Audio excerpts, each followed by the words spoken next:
Welcome back. The 9-ring broadsword. Now we'll get into this. If you look at the video before the last one I did, I think it was the 3-sectional staff.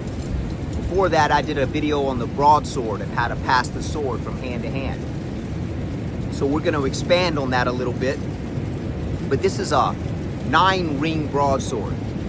The grooves, as I talked about in the last one, you couldn't see as well because that was an older sword and it was worn, really old. But you can see this blade is new. So you see that real defined groove that runs all the way down. This is that blood groove that would funnel the blood away from the pommel so the weapon wouldn't get too slick. The tassel could further soak up blood.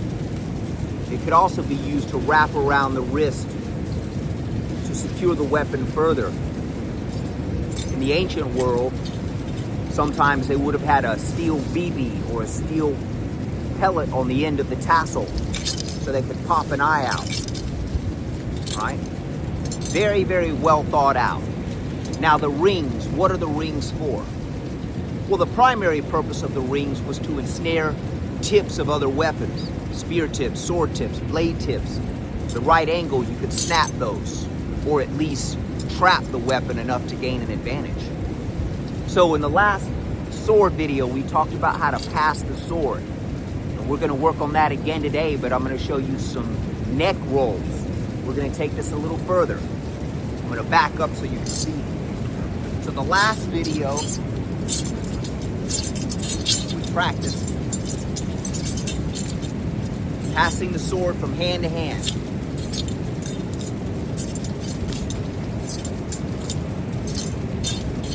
From the side.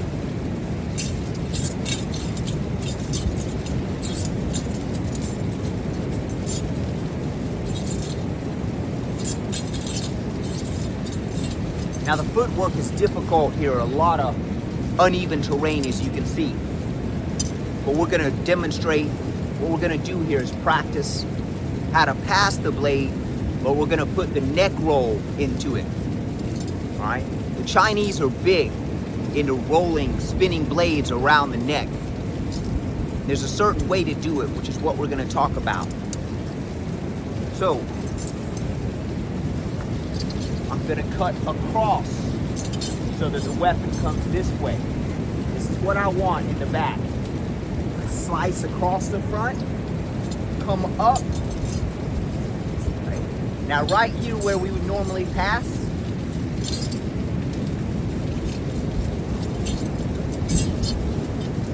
we're going to cut back this way, down.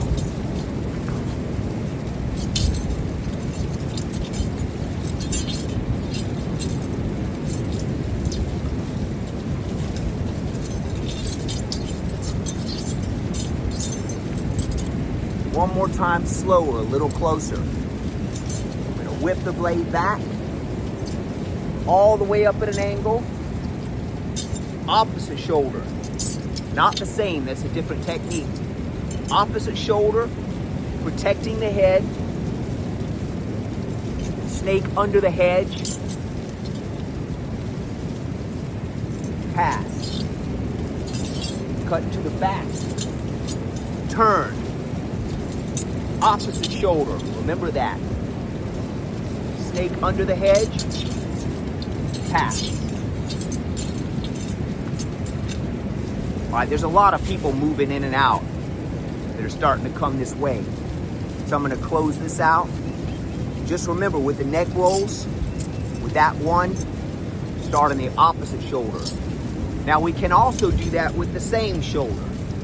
Two different techniques, but for now, we start here. The last thing I'll say about this weapon is the rings are excellent for teaching good technique through sound. If you work this right, the weapon will sing. A beginner will sound a little bit different. All right, you have to pardon the wind. I'm right here on the Oregon coast. The beach is that way. So the wind is maybe affecting the sound. We'll see. All right, thanks for watching. We'll see you next time. The 9-ring broadsword. You can pick one up on Amazon for $80. You want to spend a little bit more, Go to winglum.com.